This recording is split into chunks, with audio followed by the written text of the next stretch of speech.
Different cultures have looked up at the stars in the night sky and connected the dots in different ways, making different constellations. So, in the West, these stars are the belt of Orion the Hunter.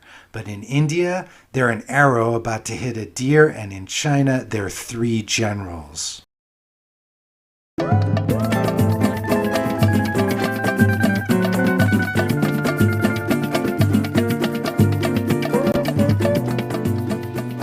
Back again with Ways of the World, discussion about world language and culture. Is usually more on the language side, but maybe this time be a little bit more cultural. Yeah, as mentioned, around the world there are different ways to divide up the night sky into different constellations, and you kind of have three main ones that are used today. One way or another. Like the main one is the Western or like Hellenistic Greek system, because it follows the constellations laid down by Ptolemy, who was Greek. And this is sort of the official one that astronomers use around the world. And they, use it to describe different places in the sky or different names for stars. Then you also have the Chinese system, and it's also used as the traditional star map in Japan and the Koreas and Vietnam. And it's used mainly for astrology nowadays, fortune telling. Then you have the Vedic system, or like Hindu or Indian system. Then you have like a lot of other star maps from like smaller communities.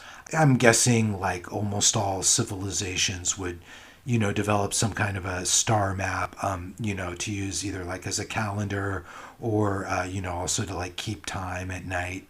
A lot of Polynesian cultures have very detailed star maps because they also use the stars for navigation at sea. And then you have star maps from ancient civilizations, which are no longer used, but we know what they were, like the ancient Egyptians or the Babylonians. So let's take an example with Orion and some of the other constellations around it. So in the West, this is Orion. He was the son of the Greek sea god Poseidon, and he was like the greatest hunter ever. This is supposed to be his belt over here. This is his sword, which includes the Orion Nebula in there. And so I guess this would be like his legs. And then his shield over here. I guess he needs a shield, like if a bear attacks him or something. But he goes hunting with his dogs, so those are right next to him in the sky. There's Canis Major, which is the big dog, and Canis Minor, the little dog. So let's see how it is in other systems. So in the traditional Chinese system, Orion is called Shun, and Shou is just the constellation. So Shun means like it's an alternate pronunciation of San, meaning three, and the character for it is a way to write three. So it's constellation of the three, which was supposed to be short for the three generals, and then maybe the other stars or its army, their army, or in another version, all of Orion is just a single general who's called Shun. And the fact that it's a version of the number three is just a coincidence. That's the version in the book New Patterns in the Sky by Julius Staal, on which some of this video is based. It's a really good book, definitely worth checking out. Anyway, Stahl said that northern tribesmen used to raid China in the fall and the winter, and that's when Orion appears for most of the night, at least in China's latitudes. That was also the time of the year like wolves would show up. And so you have this star, Sirius, in the West is called the dog star because it's in Canis Major, the big dog constellation. But in China, it's Tianlang, which is heavenly wolf, so maybe a little close.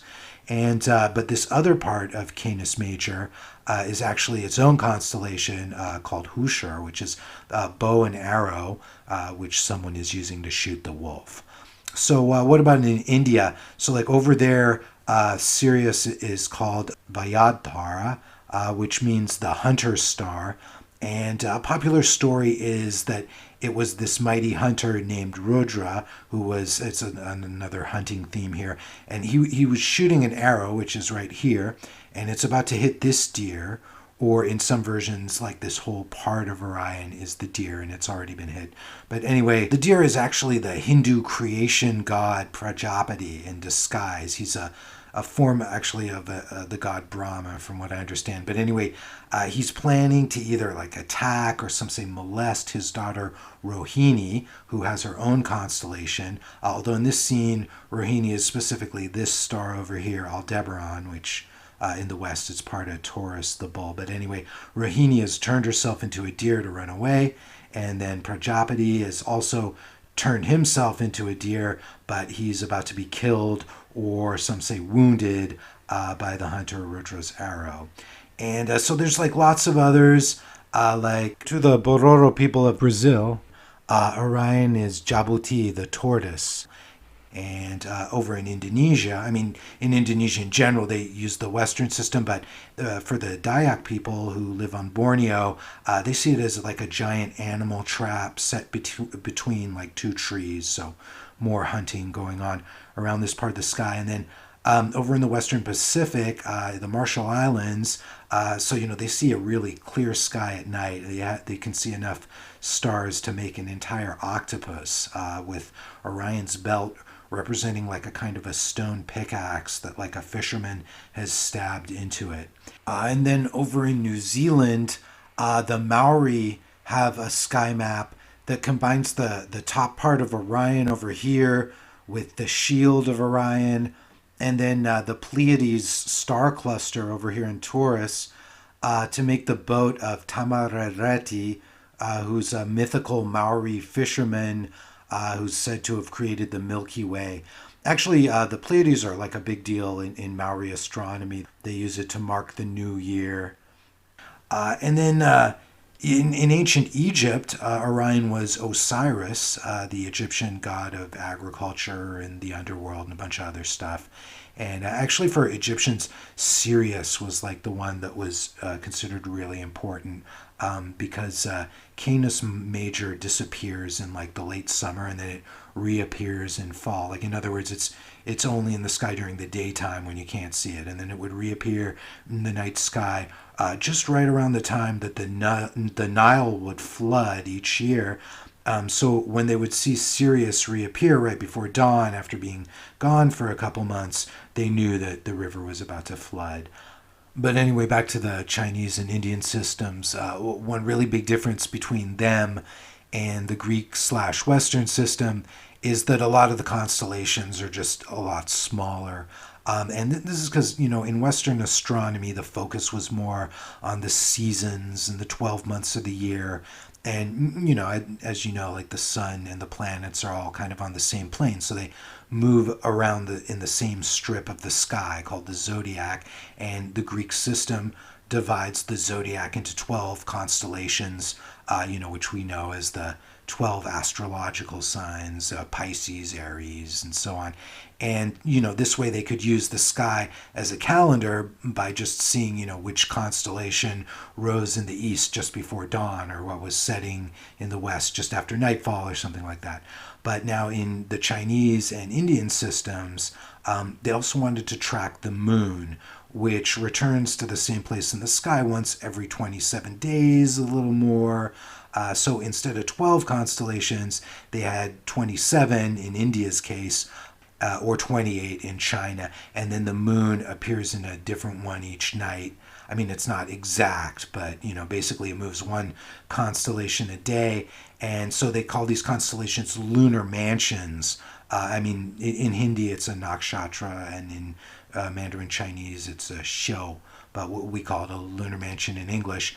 And so you can use them to tell the time of year as well, because the the moon sort of shifts through the course of the year as the Earth goes around the sun. So, say like the full moon might appear in a different mansion depending on the time of year, and you could use that system as a calendar, just like the Western system. But interestingly, in China, they also divide up the sky into four like super constellations, or really regions, and these kind of correspond to like what we call like the winter stars, the spring stars, and so on. They're based on which stars are high in the sky around midnight, around the middle of that season.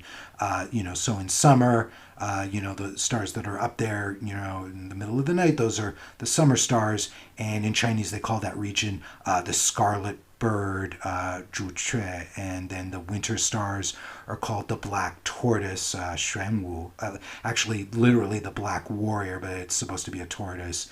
And then the spring stars are the blue dragon, and the autumn stars are the white tiger.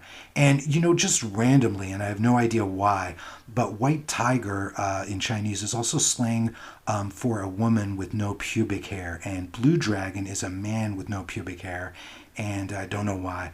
But anyway, if this video does well, I could do a whole nother video about the stars in different cultures and like some weird star names and superstitions around them. But anyway, for now, thank you again for watching this video and making the world your thing. And please let me know what you think in the comments, and any clicks of the like or subscribe buttons are, of course, much appreciated. And see you next week.